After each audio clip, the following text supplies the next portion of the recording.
Greetings again. This is Dardamos from Dardamos Dominions. We're getting into FeatherFall, and it is already turned 20. Wow, this has really kind of blown by for me. First series, and yeah, it feels like I've done a whole lot of work on this. Made a whole lot of videos, but it's only turned 20, so hopefully we're going to start speeding up a little bit. Now that we're out of the war, we're going to probably see a little lull, and I'm not going to go too much into, I mean, there's not going to be as many battles for us to look at. In fact, there might be just some dull turns. We did get a broken maze, which, are there any battles that we really want to see? Nah, this is just us cleaning up.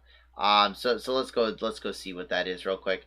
That's a really good site. That's another 3 gems. And what you're gonna see is that instead of trying to get land, which don't get me wrong, land is awesome and gold is good, and having places to get sites, we now have enough sites that we can, or we have enough land that we should be just site searching the bejesus out of it. And if we are able to do so, then we can get our gem income to a place where we can win late game. Now, it is kind of premature to be talking about late game. However, we don't have any enemies. We've heard rumors of war, and we know that Abyssia is under attack. And I have no doubt that there's going to be some people at war. We'll go over that a little bit more in the diplomacy section. So let's keep on going. We didn't find any other sites in these 2 places. Of course, that guy didn't find anything. He's just kind of probably looking over the same things that the other guys did. Okay, so we came in here. This guy promised us that there would be like 1 PD, and as you can see, there was 1 PD. Yay! We didn't even lose anyone. We're awesome. Okay, Niflheim is finishing up his expansion. That's one of the downsides, is we kind of got hurt on the expansion front. And this is, even though they're going to get surrounded, these guys are militia. I mean, they're going to deal 13 damage against 19 protection. They need to get 6 better than this dude. And then after getting 6 better, they need to do that, like, get 66 beyond that. So even if they roll 16 better than this Nifl giant, so they roll a natural 12, or like a, I don't know, like a 6 and a 5 and then another 2 or something like that, and then like this guy rolls like snake eyes, you would need to do that something like 10 times in order to kill this guy. It's just not going to happen. And even then, he's still got regeneration, which is going to bring back his hit points. So he'll take some chip damage, and you're seeing the little red button, or the red numbers come up. But these guys they don't deal enough damage. And that's the way to kill giants, is that you just gotta deal enough damage a lot of times. I don't even think this is worth. Yeah, it's not even worth watching. He's got 1 barbarian. And that's like 1 PD right there. It's nothing to be. Okay, so hopefully event's gonna be good, and we got unrest. But yeah, we got a lot of money, and a sword of sharpness is not okay. It's not a very good. It's not a very high weapon. It's not a high number weapon. I think it's construction 2. However, it is a good weapon in general. It's a good weapon to use against thugs and super combatants. And if we run against Hinam and in Femoria, it's a weapon that we probably would want to use, especially if you've got a lot of armor. And let's go into that, and it's going to hit our first bit of anti-thugging weaponry. So let's put it on a Naminari, because Naminaris definitely need a sword of sharpness. What this does is that it is armor piercing. And armor piercing halves the amount of damage that of the opponent's armor. So if they have 40 armor, then it brings it down to 20. And it already does 15 damage. Now it does 15 damage and your strength. So let's look at how much strength this Naminari has. This Naminari already has 9 strength. She can use that sword of sharpness to kill to deal damage to a 40 protection unit. 40 protection is outrageously high. The only way you're getting 40 protection is through magic. Magic is, yeah, I think magic's the only way you can get to 40 protection. And even then, it's really, really hard. There might be some magical chassis or some cool chassis, but for the majority of part, you're you're going to be dealing damage with this character with a Sword of Sharpness, which is her basic 9 strength. Now, if you have my Dionis, they've got 23 strength, and that just is outrageous. Now, what's cool about the Sword of Sharpness, in addition, is that it is a slashing damage. It's going to get through the armor already. You don't need to pierce the armor farther. So you don't, or to further, you don't need to do more. You don't have to reduce the armor by more. You just have to, once you get through it, deal extra damage. And that's what slashing does. Slashing does like a percentage more damage after you get through the armor. And so this sword is actually very, very good against other super combatants. And I think it's kind of underrated because it is only 5 gems. You got other weapons that are, I mean, incredibly high gems, like, you know, anywhere from 10 to 20 gems. Like, I mean, that's a bad example. Actually, all these things are really cheap because, oh, there's you go. Oh, Smasher. Like a Smasher would be 10, but that's not something you'd want to use. I don't have anything right now because a lot of the better weapons are Construction 4. But the thing is, a Sword of Sharpness is almost better than, I mean, this is a Sword of Sharpness. The one we got was a great Sword of Sharpness. But, yeah, actually, all of these are 5 gems. Like the Construction 4 stuff is significantly more expensive. But a Construction 2, 5 Earth Gem, Great Sword of Sharpness will kill a lot of your thugs and your super combatants that are high, that are reliant on protection in order to survive. That's pretty cool. So other than that, we also got a bunch of gold, which is really good. And if you see, I'm sending money to Niflheim. Now, the way I look at it is that I have 900 gold coming in. I should be able to build a Dione next turn. They're 490. And in theory, that should be good. The idea behind this is that I only need to build Dione. He needs to build me fortresses. He needs to build me just fortresses. He needs to build his Nifl giants and his Nifl jarls and his Genjas and all these different things that he's got more of a troop base economy and more I only have cap only slow to recruit guys. These are the only guys that I really need to make right now. Now I'm still making, you know, a smidgen here and a smidgen there of guys. And at this point, I'm starting to make these Nominari here. I'm going to come down here. I'll probably make some Nominari here. And there's other places that I can buy. Like I can make Nominari here. And so I will be making my troops eventually.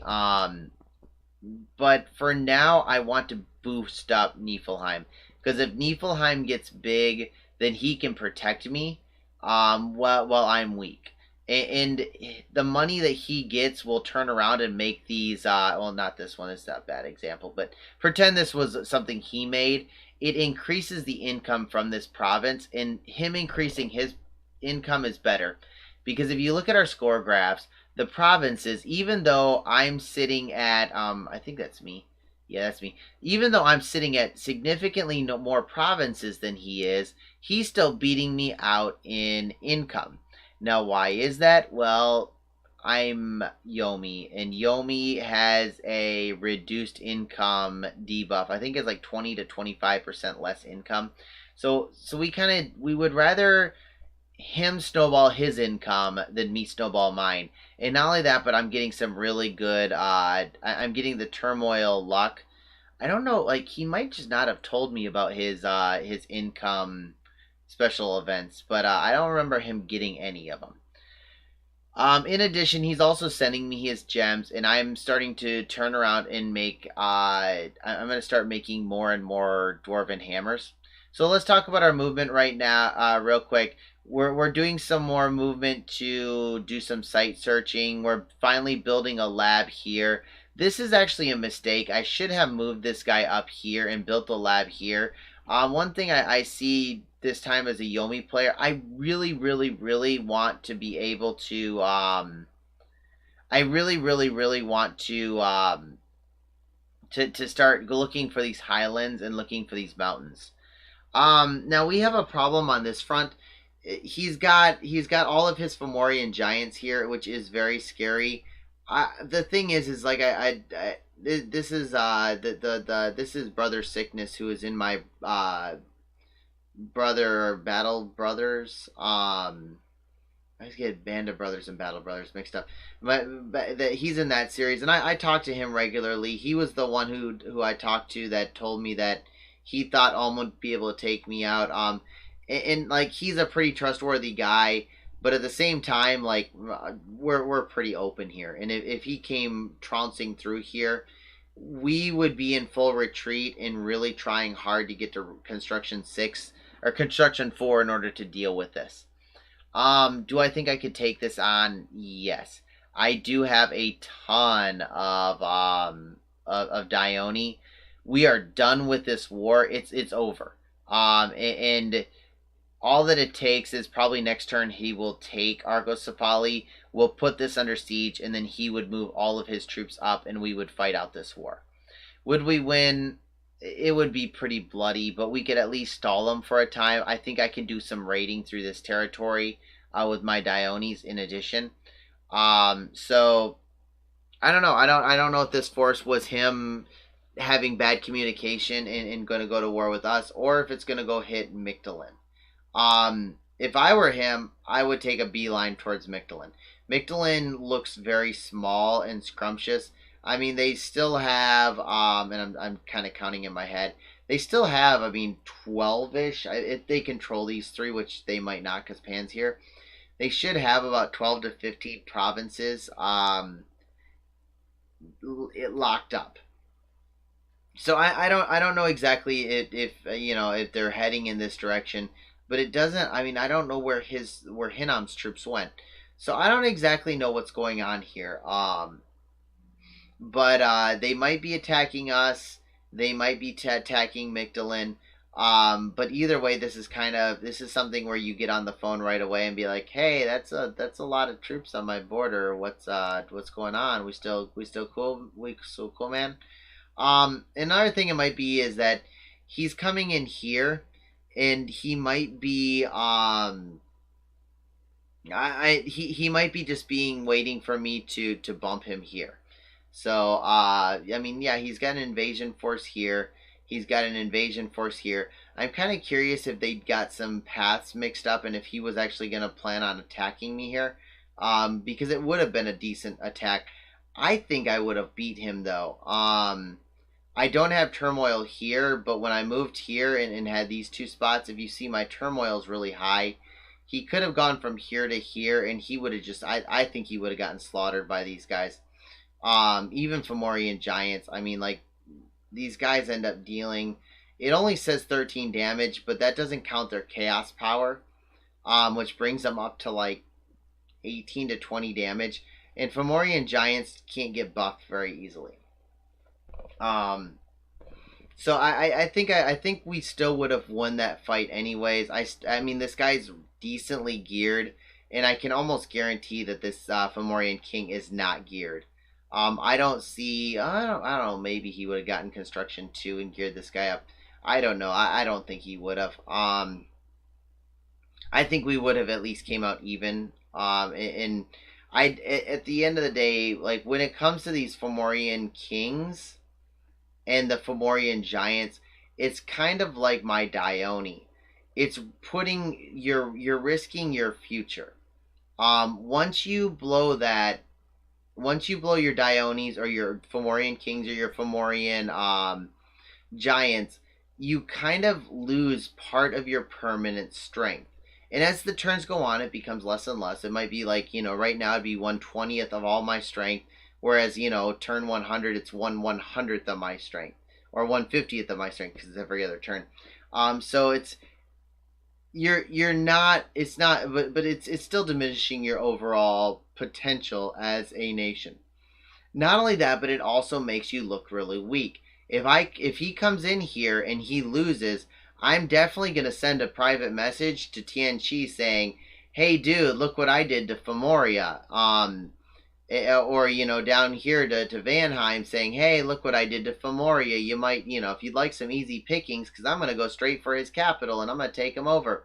Then it ends up where he looks very, very weak. And the same can be said true about me if he comes in here and starts taking.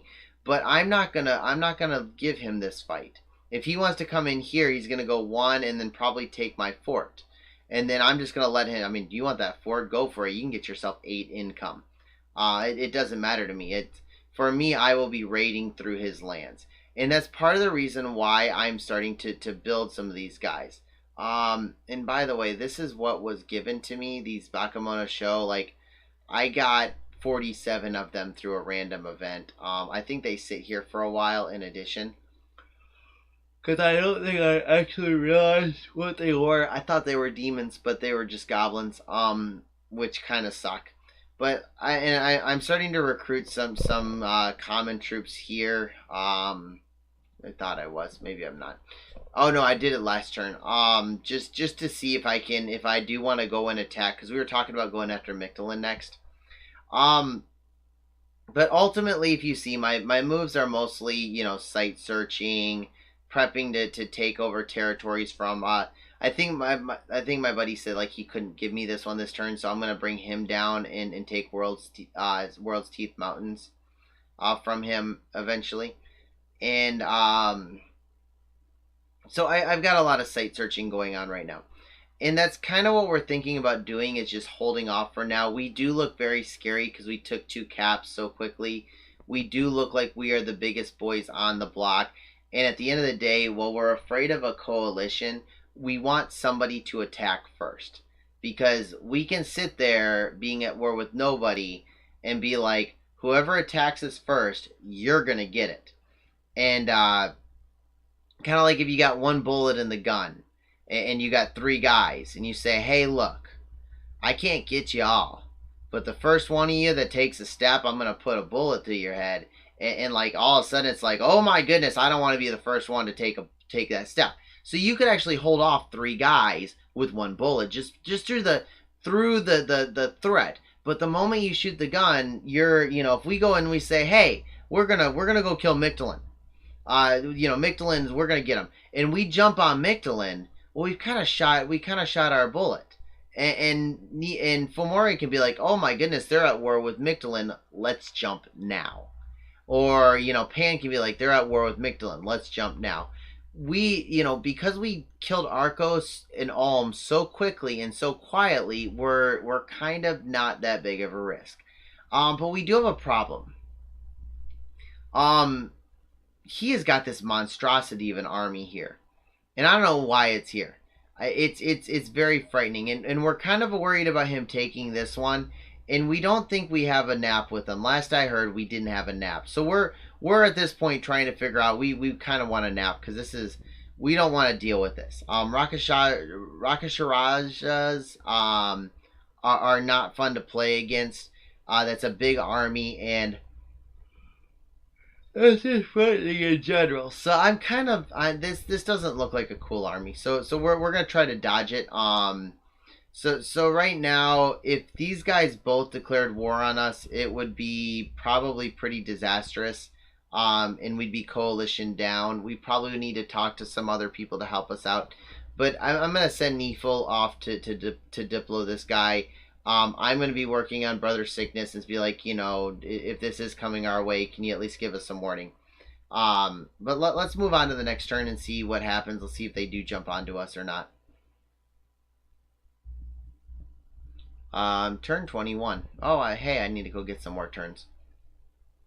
I should be good. I don't think it's possible for me to get a 10-minute turn going. Okay, so we got more gems. We got a Shield of Valor from Niflheim. I'm not sure what's up with that. And then we got a Mineral Cave, which I think only gives us resources, which kind of sucks. We did get Gold Mountains, which is that province that I told you he wasn't going to give it to us. I guess he did give it to us, and then I moved afterwards. And we've got Baratos finally came in and took over that province. I told him there was 6 PD in there to avoid any random events.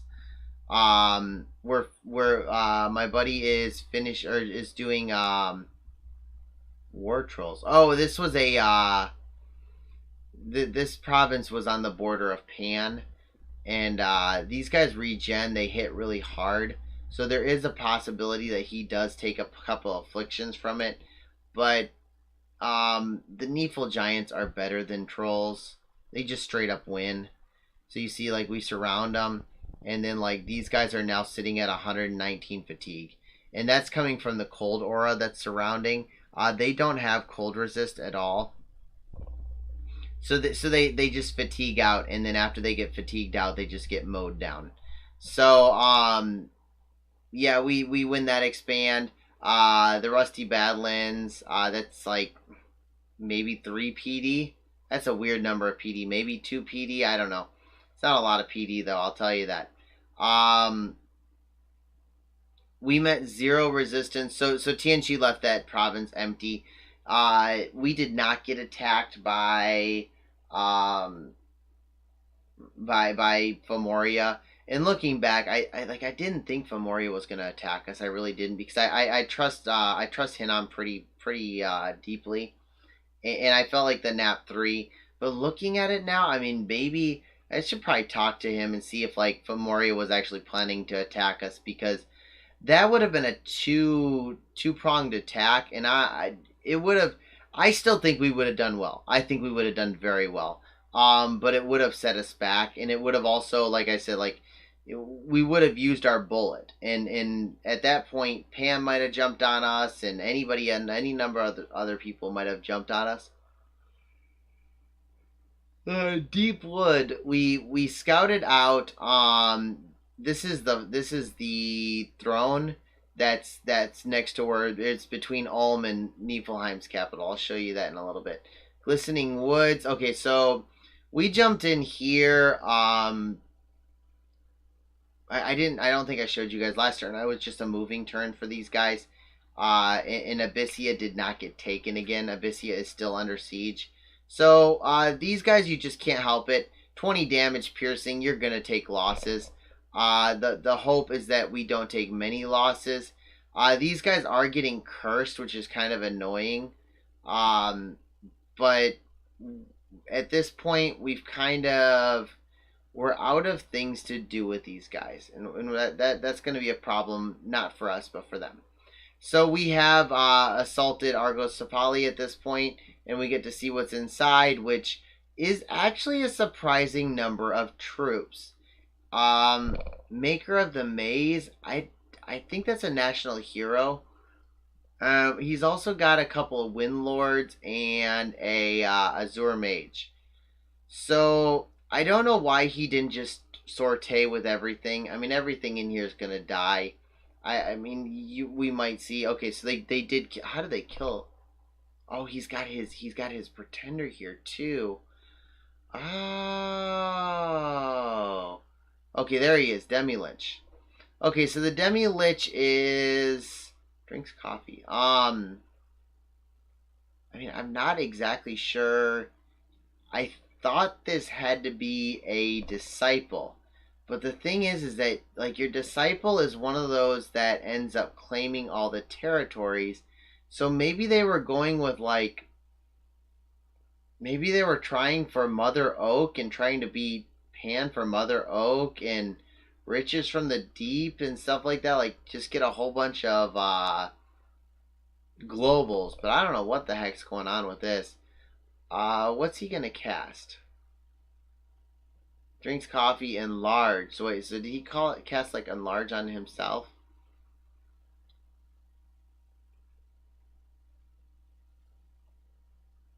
Flying shards. Okay, so he's gonna flying shards our guys. But that shouldn't kill. I mean, I don't think it should kill any of our guys. Is that all he's doing? Is just casting flying shards? And it looks like he's killing his own guys. Huh. Like, if he just sits here casting flying shards, I mean, I guess he isn't fatiguing out.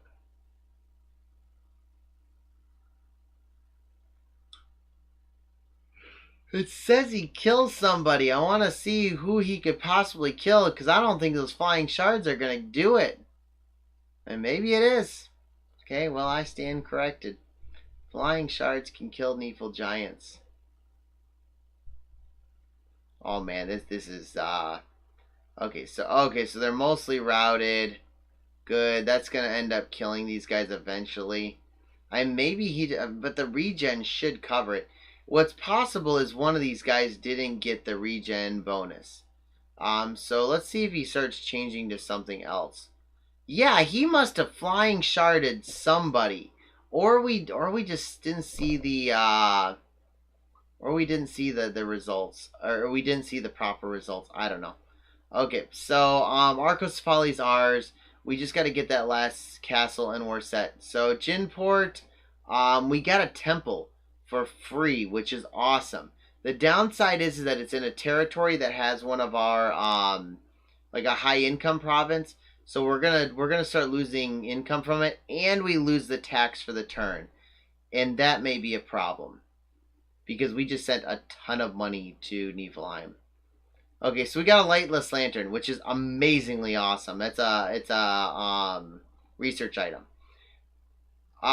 We did make enough money to make our Dione, which is really good. And we have begun to start to craft, which is exactly what we wanted to do. We're really excited. Now, I did put this Robe of the Magi onto the Sork so that we could search here and we could get 2 in all these paths. And this Robe of the Magi makes this guy really, really good because he's he's getting air, which is very is kind of rare for me to be able to get. But it also gives like 2 other sights, which technically we're getting these with our Dione, and technically when we want Dione searching everywhere, but it's a nice stopgap.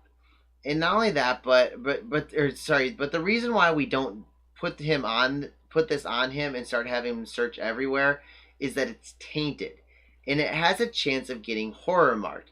Now, granted, it is a small chance, or it's a decent chance to get horror marked, but it's a small chance after getting horror marked of actually getting horrors jumping on you. But it's possible, and for a item that is 40 air gems and 40 slaves, and that requires 5 air, which I've already gone over, is very hard for me to get, and 5 blood, and it gives you just straight up 1 magic. I don't want to risk this on some piddly mage going around searching air. I mean, don't get me wrong, I'm sure it will give me 40 air gems in the long run, but I mean, that's in the long run, and it's better to, I'm going to use it, I'm going to make sure the guy isn't horror marked, and then I'm going to move on, and I'm going to give it to somebody else if it does get horror marked. She's using the lightless lantern, which is also tainted. To give you an idea, if you want to know what the tainted is, if you ever use these lightless lanterns, it's the same chance as these lightless lanterns, which give you 12 research. So she almost doubles her research already. She is a base, I want to say she's a base 8. So she's a base 8 and she's doing 26 research. And you're kind of getting an idea that I'm going to start loading up on these.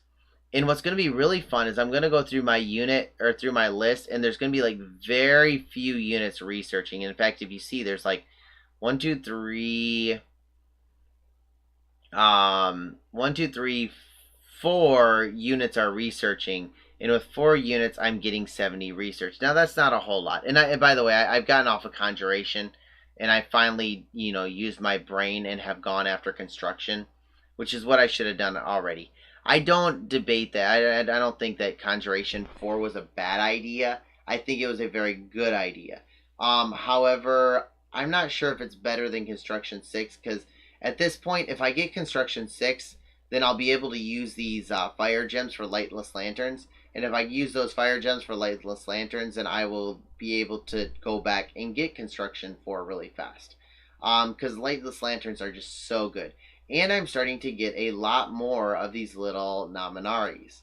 And in fact, I'm getting one every other turn here, 1 every other turn there, 1 every other turn here. Soon, I'll be making a Palisades there and get another 1 per turn.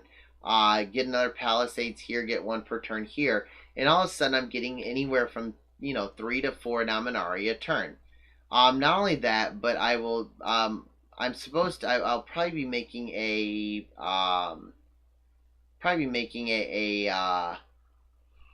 fort here at some point as well. Oh, sorry, it is definitely getting late. I went way past my bedtime. I'm getting some of these guys down here to just start claiming some of these territories from my partner. That would be like choice provinces. Um, so we put the last fort underneath siege.